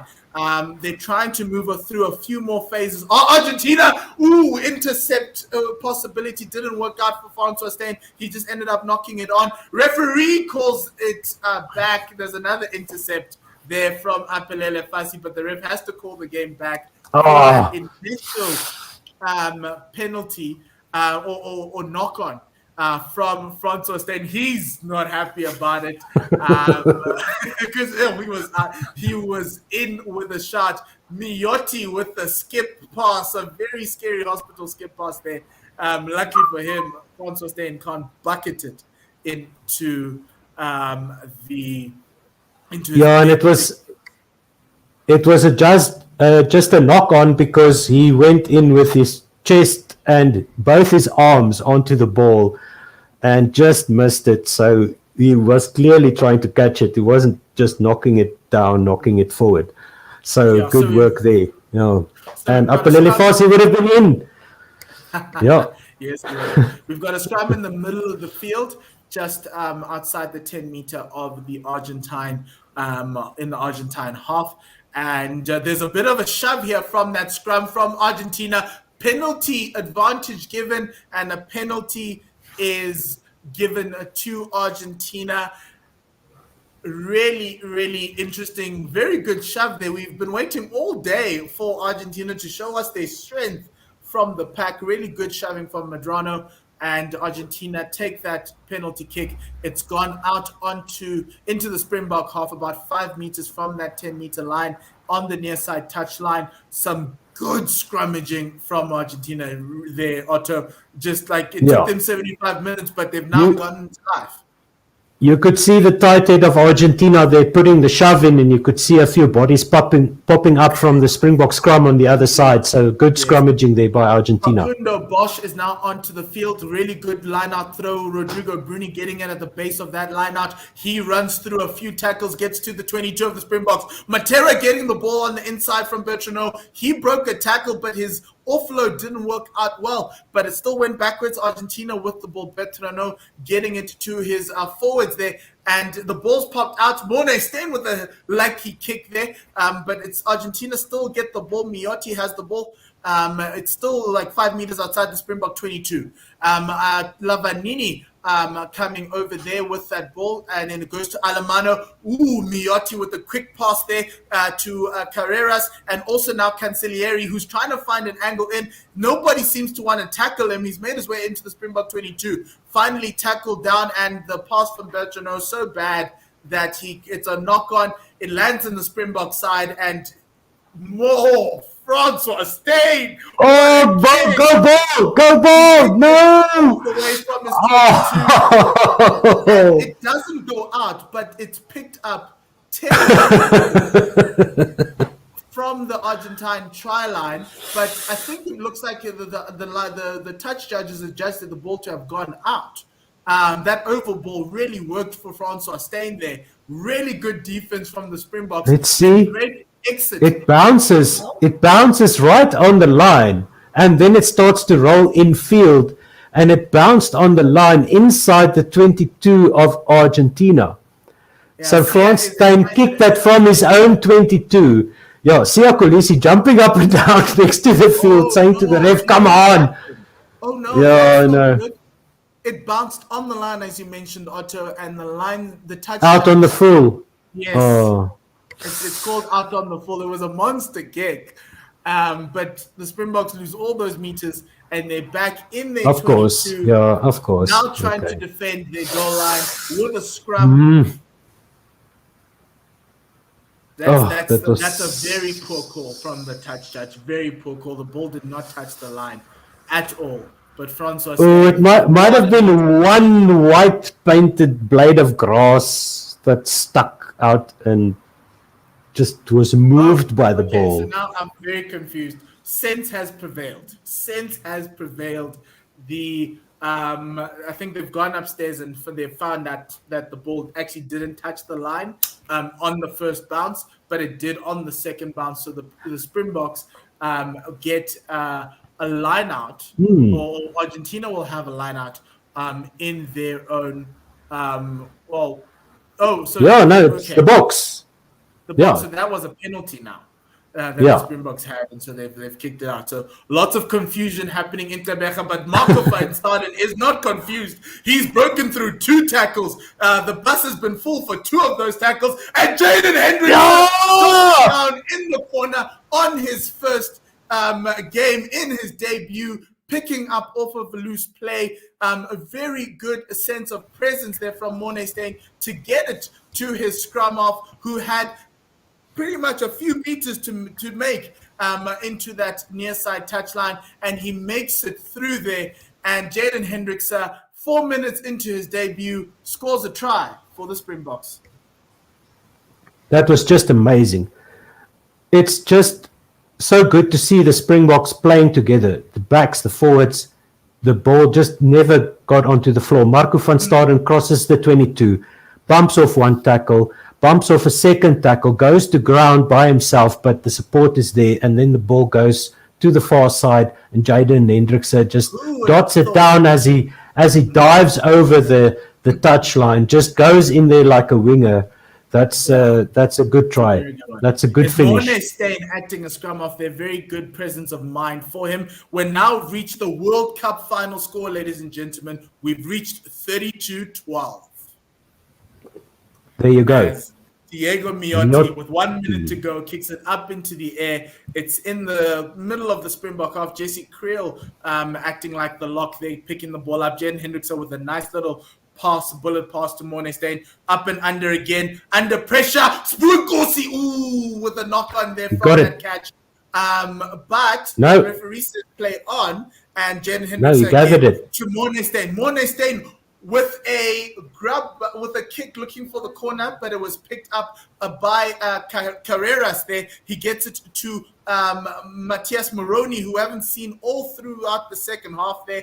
And the youngster Jaden Hendricks is being adjudged for obstruction. Moroni did kick the ball up in the air, and the youngster tried to just do a little bit of an old man's tackle. You know, when you know the guy's going to leave, you just leave a little bit of body there as the ball goes through. But Miotti kicking the ball for that penalty. Argentina now have a line out 6 meters outside the Springbok half.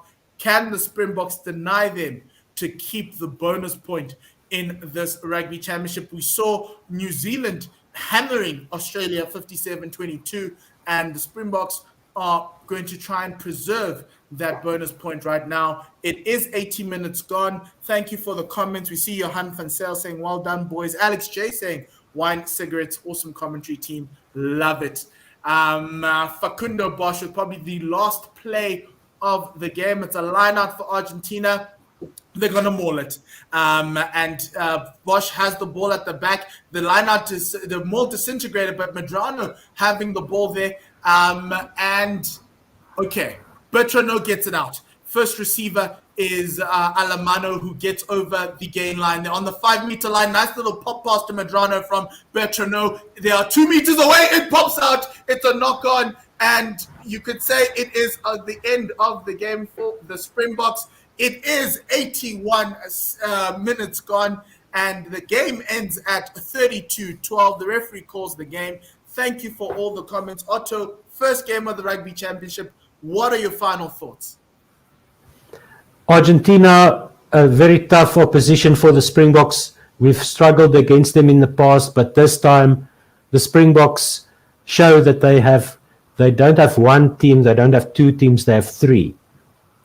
So this is a good sign for the Springboks going into the Rugby Championship, and Argentina will have learned from this. So it's going to be interesting how they're going to bounce back, because they will be back. They will give the Springboks a better run for their money next time out. I'm looking forward to that.